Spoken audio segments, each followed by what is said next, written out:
18 ते 45 वयोगटातील लसीकरणासाठी ऑनलाईन नोंदणी करण्यात आलेल्या सर्व नागपूरच्या नागरिकांचे सावनेरमध्ये लसीकरण करण्यात येत असल्याने नागपूर जिल्हा परिषद उपाध्यक्ष मनोहर कुंभारे यांच्या नेतृत्वात सावनेरच्या लसीकरण केंद्रावर स्थानिकांचे लसीकरण करण्यावर जोर देत गोंधळ घालण्यात आला।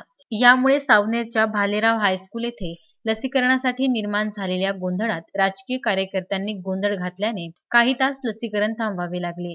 राज्य सरकारद्वारे कोविशिल्ड व कोवॅक्सिन अशा 2 प्रकारच्या लसी कोरोनापासून बचावाकरिता नागरिकांना लावण्यात येत आहे। कोविशिल्ड ही लस अमेरिकेच्या ऑक्सफोर्ड ॲस्ट्राझेनेका व भारताच्या सिरम इन्स्टिट्यूटने मिळून भारतात बनवलेली आहे, तर कोवॅक्सिन ही भारतातील निर्मिती आहे।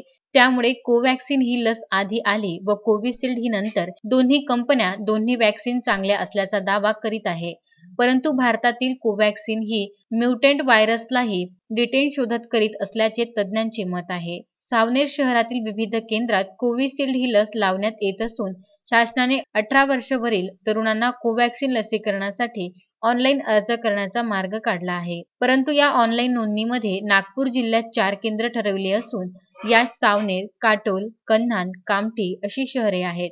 त्यामुळे ज्यांना जे ठिकाण सोयीचे आहे त्या ठिकाणाला पसंती दाखवून वॅक्सिनच्या पसंतीनुसार नोंदणी करीत आहेत। यात सावनेरच्या युवकांची ऑनलाईन नोंदणी न झाल्याने व नागपूरच्या युवकांना 300 ते 300 लसीचे रजिस्ट्रेशन सावनेर केंद्र मिळाल्याने येथील नागरिकांनी लसीकरणासाठी कुठे जावे असा प्रश्न उपस्थित करीत नागपूर जिल्हा परिषदचे उपाध्यक्ष मनोहर कुंभारे यांनी आपल्या कार्यकर्त्यांसह सावनेर येथील भालेराव हायस्कूलच्या लसीकरण केंद्रावर पोहोचून स्थानिकांना डावलून नागपूरकरांना सुरू असलेले लसीकरण थांबविण्यात आले।